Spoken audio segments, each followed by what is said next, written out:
Good morning students. Welcome to next lecture. Chapter 7, Class 7, Subject Biology. Lecture number 15. Students, इसमें हम लोग का topics है सॉइल प्रोफाइल। सॉइल प्रोफाइल के बारे में जानना है तो सबसे पहले हम देखेंगे कि all types of soil are not similar. सभी जो जितने भी प्रकार के जो सॉइल है वह सभी सिमिलर नहीं है, but we study the gross structure of the soil.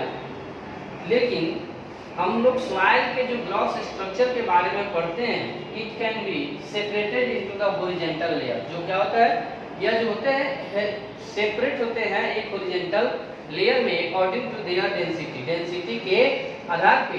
This is called soil profile. उसी को हम लोग क्या बोलते हैं, सॉइल प्रोफाइल करते हैं। And the layer are called horizon, और उस लेयर को हम लोग क्या बोलते हैं, होरिजन कहते हैं।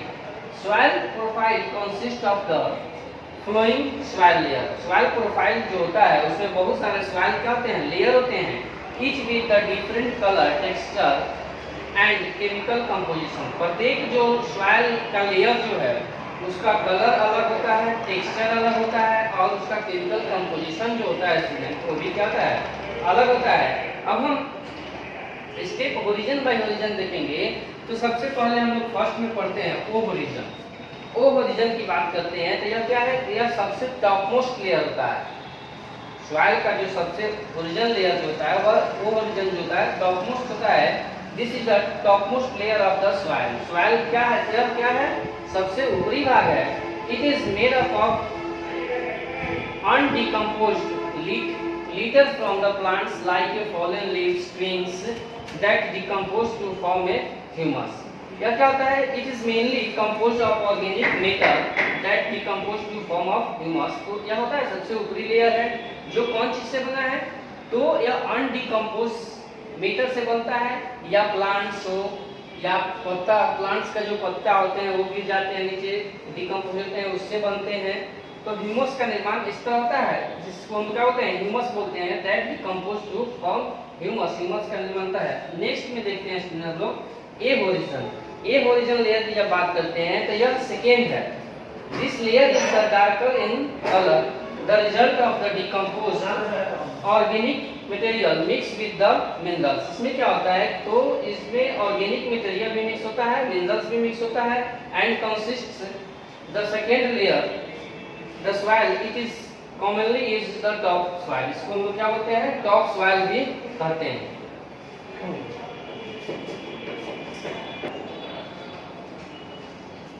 नेक्स्ट टॉपिक देखेंगे स्टूडेंट बी होरिजन। तो जैसे कि हम आपको बताए थे कि ए होरिजन के बारे में, ओ होरिजन सबसे पहले होता है, ओ होरिजन इसके बाद ए होरिजन। अब हम लोग पढ़ रहे हैं बी होरिजन के बारे में। तो बी होरिजन जो होता है सॉइल का जो पार्ट है, यह क्या है, this part of the soil is sandwiches between the A and C horizon. यह क्या है, ए और सी होरिजन के बीच का पार्ट है कौन, B horizon. It is commonly known as subsoil. इसको हम लोग क्या बोलते हैं, सब सॉइल के नाम से जानते हैं। In this layer the minerals reached by water flow through the upper layer get a deposited. अब देखेंगे हम लोग सी में, नेक्स्ट में सी होरिजन। यह क्या होता है, तो ये जो लेयर होता है ओ होरिजन जो होता है, बी होरिजन जो होता है, ओ होरिजन सॉरी ए ओ होरिजन और ए होरिजन, यह दोनों से कम इसमें क्या होता है, एग्रीकल माने बायोलॉजिकल एक्टिविटीज होता है। सी ओरिजिन की बात हम करते हैं तो इसमें बायोलॉजिकल एक्टिविटीज होता ही नहीं है। तो सी ओरिजिन क्या होता है, it is also known as the regolith और substratum. It is consist of the small broken down fragments of the bed rocks. मतलब कि ये पत्थर के टुकड़े की तरह होता है, बेड रॉक्स जो होता है। Plant roots can not be penetrate this layer. इस लेयर में प्लांट्स का रूट जो होता है वो नहीं पहुंचता है, और ना ही यहाँ पे कोई बायोलॉजिकल एक्टिविटीज होता है स्टूडेंट। अब हम बात करते हैं डी ओरिजिन की। तो डी ओरिजिन जो होता है यह क्या होता है, सी ओरिजिन के नीचे होता है। This is the rocky base of unweathered rocks. मतलब क्या होता है, यह रॉकी बेस है, मतलब कि पत्थर पथरीला जगह है। It is it slowly change into C origin. D origin जो होता है या धीरे धीरे सी ओरिजिन में क्या होता है, बदलता है। तो इस तरह इस चैप्टर में हम लोग बी ओरिजिन, सी ओरिजिन, ओ ओरिजिन, डी ओरिजिन के बारे में देखे। तो सबसे पहले स्टूडेंट क्या देखे इसमें हम लोग, ओ ओरिजिन देखे थे, ओ ओरिजिन देखे थे। उसके बाद ए ओरिजिन देखे, ए ओरिजिन देखे। उसके बाद देखे हम लोग बी ओरिजिन, उसके बाद सी देखे, उसके बाद डी देखे। इस तरह हम लोग 5 लेयर के बारे में देखे कि सॉइल का जो लेयर होता है वह 5 तरह का था। तो सबसे पहले ओ, ए, बी, सी, डी, इस तरह इसको डिवाइड किया गया है।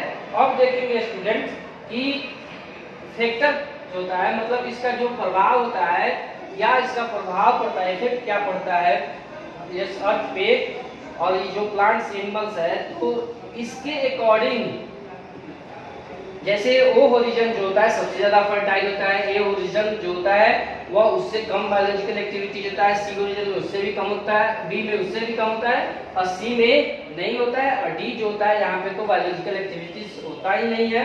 साथ ही यह क्या होता है, रॉकी बेस होता है और यह क्या है, यह धीरे धीरे सी ओरिजिन में चेंज होता है। अब देखेंगे फैक्टर अफेक्टिंग सॉइल परमेबिलिटी, मतलब कि सॉइल का जो क्या कैपेसिटी है उसके बारे में देखेंगे हम लोग कि किस सॉइल को कितना वाटर को होल्ड करने की क्षमता है, एबिलिटी है, उसके बारे में जानते हैं। तो देखते हैं कि the ability of retain water is the most important person property that soil should process the soil good is the remain enough water allow to the free collate and the do not let the water spread. तो इसमें क्या देखते हैं student कि कुछ ऐसे soil होते हैं जिसको ज्यादा वाटर को होल्ड रखने की क्षमता होता है, उसमें ज्यादा पानी को वह होल्ड करके रखता है, तो वहां पे जो प्लांट्स होते हैं वो अच्छा से ग्रो करते हैं। और कुछ ऐसे जैसे हम लोग क्ले सॉइल के बारे में पढ़े हैं, सैंडी सॉइल के बारे में पढ़े हैं, ये जो सॉइल है का टाइप है उसमें सभी सॉइल के टाइप जो होते हैं उसमें अलग अलग वाटर को होल्ड करके रखने की क्षमता होता है। अब देखेंगे स्टूडेंट्स नेक्स्ट टॉपिक है factors affecting the soil permeability.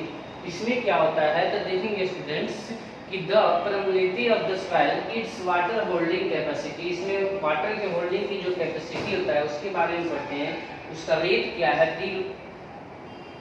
Percolation का जो रेट होता है उसके बारे में जानते हैं, देखते हैं। और डिपेंड्स ऑन द फैक्टर्स, ये सब क्या होता है किस फैक्टर पर डिपेंड करता है। जैसे like a plants cover in the area, plants जो है वो कितना एरिया कवर किया है उस पर डिपेंड करता है। Characteristic of the soil, soil का कैरेक्टर क्या है उसका जो कैरेक्टरिस्टिक पर डिपेंड करता है। And the extent of the human activity, जो मनुष्य का जो ह्यूमन एक्टिविटी होता है उस पर भी डिपेंड करता है। तो इसी में हम देखते हैं स्टूडेंट यहाँ कंपोजिशन ऑफ सॉइल का कंपोजिशन ऑफ सॉइल देखते हैं। तो यहाँ एक फिगर लेते हैं, मान लीजिए तो इस रफ फिगर को देखते हैं हम लोग।